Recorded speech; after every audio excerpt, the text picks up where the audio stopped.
복된 소식 아름다운 소리 AM 1590kHz 시카고 기독교 방송입니다.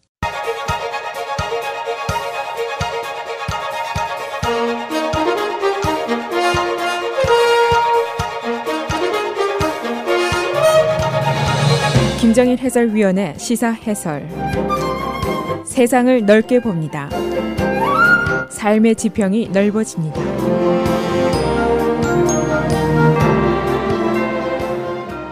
시사 해설입니다. 트럼프 대통령의 국가 위기 선언 조치가 어제 상원에서 부결이 되었습니다. 트럼프 대통령이 멕시코 장벽 기금을 펜타곤 예산에서 전용해 쓰기 위해서 대통령 행정명령으로 National Emergency 국가 위기 선언을 했었는데 하원에서는 이미 이 선언이 무효가 됐고 상원도 어제 이것을 거부하게 된 것입니다. 그런데 이제 하원은 민주당이 다수당이니까 그렇다고 치고 상원은 공화당이 다수당인데도 불구하고 트럼프 대통령의 선언을 거부하게 된 것인데 이것은 트럼프에게 큰 굴력감을 준 조치다라고 볼 수가 있습니다. 어제 표결을 보면은 공화당 상원의원이 무려 12명이 민주당 쪽 의견을 지지하는 이변이 발생했습니다. 그 원인은 공화당 내 의원들 중에 이 트럼프의 조치가 헌법상의 대통령의 권한을 월권했다라고 보기 때문에 생겨난 일입니다. 표결 결과 59대 41로 부결이 됐는데 공화당 의원 중 12명이 47명의 민주당 의원 쪽에 편을 들어서 결국 59표가 된 것입니다. 이 결과는 트럼프 대통령에게 매우 모욕적인 것이고 또 그의 정치력에 손상이 가는 일이라고도 볼 수가 있습니다. 그래서 그는 직후에 트윗을 통해서 이것을 비토하겠다라고 반발을 했습니다. 현재 상원 하원에 대통령의 비토를 오버라이드 할 수 있는 3분의 2의 표는 없습니다. 그러나 의회에 현재 시작된 위헌 소송 이것이 이제 계속이 됩니다.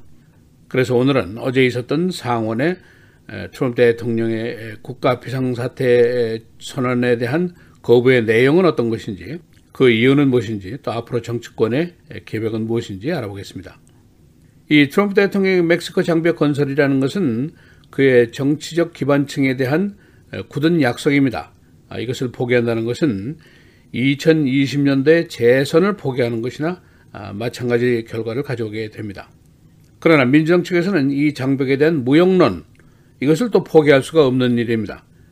결국 두 의견이 이제 충돌하게 되는데 표결로 해결을 하는 수밖에 없습니다. 당초에 의회에서는 트럼프의 장벽 건설 예산을 거부를 했습니다. 그러자 트럼프가 궁여지책으로 그럼 대통령 직권으로 한다. National Emergency를 선언했습니다. 이렇게 되면은 펜타곤의 건설 자금을 빼서 전용할 수 있을 것이라는 계산 때문이었습니다. 이렇게 되니까 의회에서는 그 National Emergency 선언 자체가 위헌이다 라고 반대를 하면서 나섰기 때문에 하원에서는 부결이 됐고 이제 상원에서 또 어제 부결이 된 것입니다. 이 상원 표결에서 의외로 공화당 의원 12명의 대거 반란표가 있었다는 것, 그것은 즉 트럼프에 대한 거부고 또 트럼프에 대한 개인적인 굴력이다, 그런 해석이 가능합니다. 공화당 의원들 중에서 이 반란의 이유를 이렇게 설명하고 있습니다. 공화당의 중진 의원인 라마 알렉산더 테네시 상원의원인데 이 사람은 이렇게 얘기를 하고 있습니다. 의회가 모든 국가 지출의 허가권을 갖고 이로써 대통령의 지나친 권한을 견제한다는 것이 미국의 질서다라고 설명을 했습니다. 그런가 하면은 캔사스주의 공화당 의원인 제리 마론 의원은 이번 조치는 행정부의 월권의 기반이 될 수 있는 것이고 이 점이 바로 헌법을 만든 사람들이 우려했던 점이다 라고 설명을 했습니다.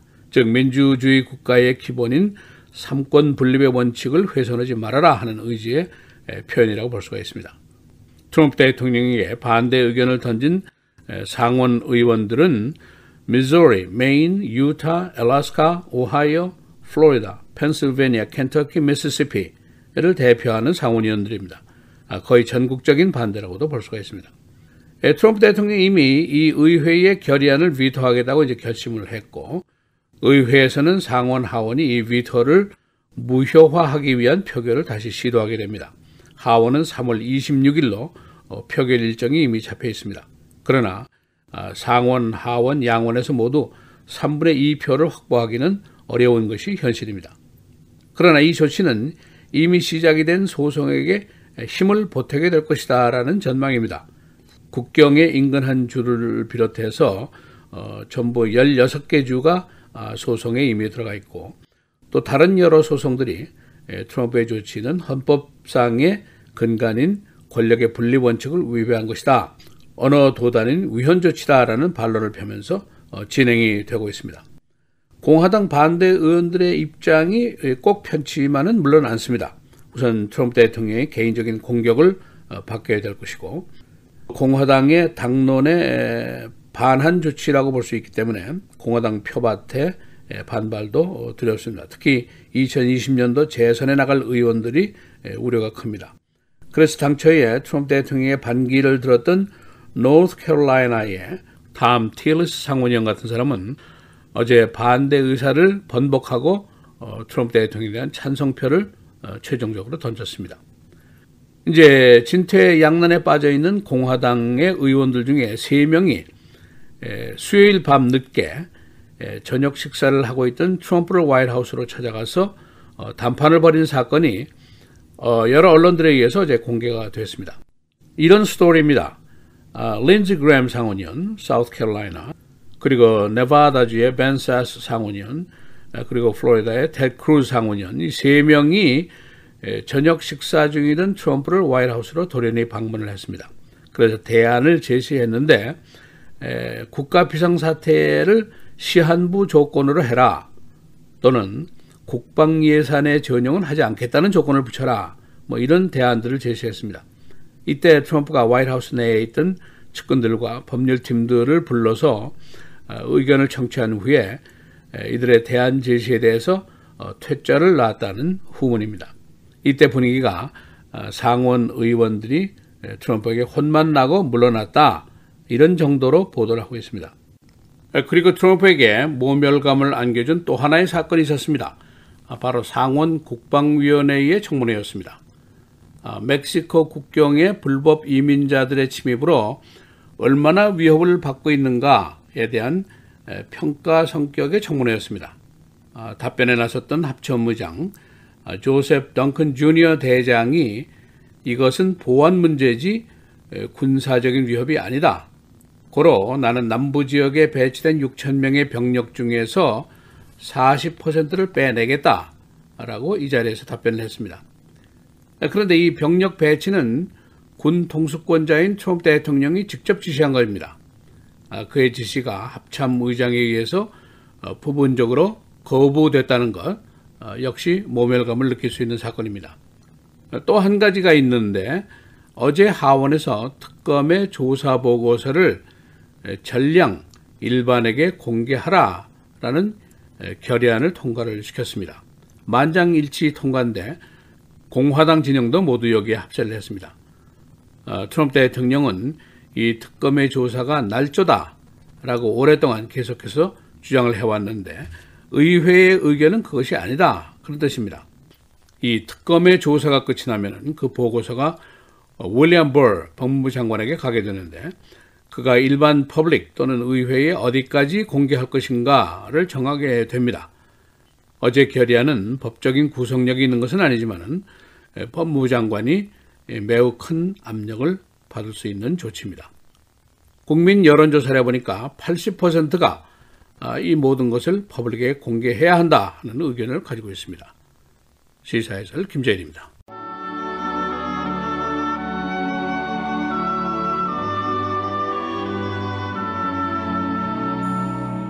의인의 수고는 생명에 이르고 악인의 소득은 죄에 이르느니라. 훈계를 지키는 자는 생명길로 행하여도 징계를 버리는 자는 그릇 같느니라.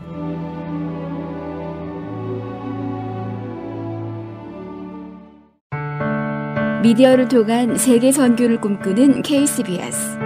이제는 라디오가 없어도 KCBS 시카고 기독교 방송을 실시간으로 청취할 수 있습니다. KCBS 시카고 기독교 방송에서는 쉽고 간편한 라디오 청취 서비스를 제공합니다. 스마트폰 애플리케이션 서비스 안내 앱스토어에서 KCBS를 검색해 시카고 다운타운 그림의 KCBS 아이콘을 무료로 다운받아 설치하시면 스마트폰으로 실시간 KCBS 생방송 청취가 가능합니다. 정규 방송 시간 후에는 CBS 기독교 방송이 실시간 방송됩니다. 또한 시카고 기독교 방송 웹사이트 kcbs1590.org에서 생방송 듣기 메뉴를 통해 KCBS 라디오를 실시간으로 청취할 수 있습니다. 김정일 해설위원의 시사해설 방송도 스마트폰 KCBS 앱을 통해 매일 청취가 가능합니다. KCBS 앱의 왼쪽 상단에 위치한 메뉴에서 J킴 뉴스를 클릭하시면 다시 듣기 서비스가 가능합니다. 또한 페이스북이나 유튜브에서도 김정일 해설위원의 시사해설 진행 방송 청취가 가능합니다. KCBS 실시간 청취 서비스에 관한 자세한 사항은 시카고 기독교 방송 전화 847-583-영원구원 583-영원구원번으로 문의하시기 바랍니다.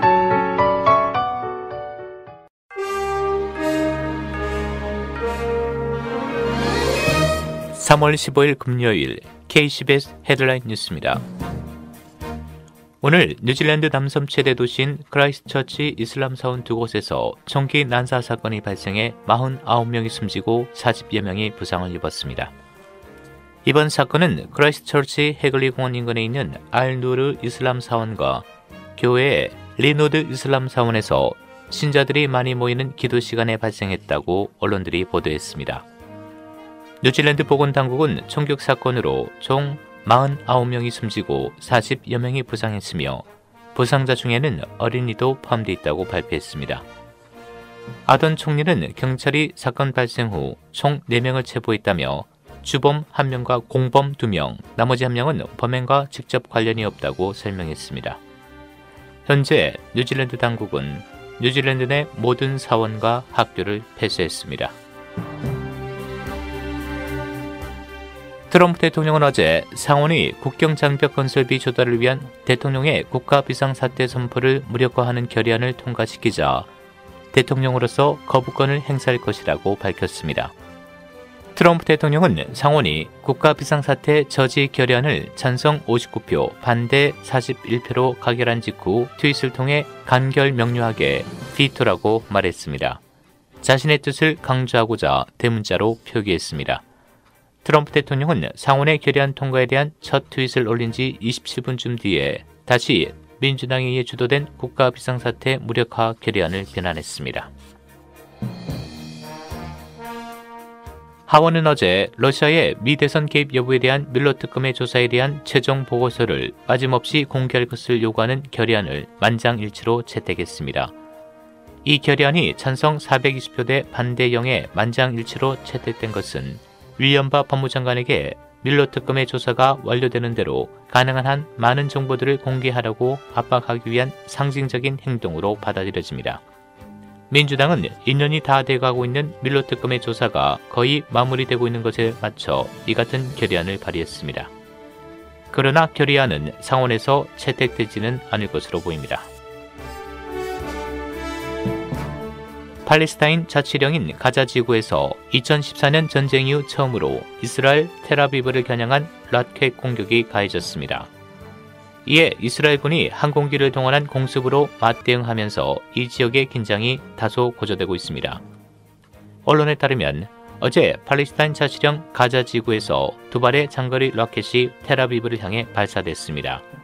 이에 이스라엘군은 하마스를 배후로 지목하고 전투기와 공격용 헬리콥터 등을 동원해 즉각 보복 공습에 나서 가자지구 중앙에 위치한 하마스 본부와 라켓 제조시설 등 100개의 군사 타겟을 공격했다고 밝혔습니다. 2차 미북 정상회담 결렬 이후 트럼프 행정부의 빅딜 압박이 이어지고 있는 가운데 북한이 첫 공식 입장을 내놨습니다. 최선희 북한 외무성 부상은 미국과 비핵화 협상을 중단하는 것을 고려하고 있다며 조만간 김정은 북한 국무위원장이 공식 성명을 발표할 것이라고 밝혔습니다.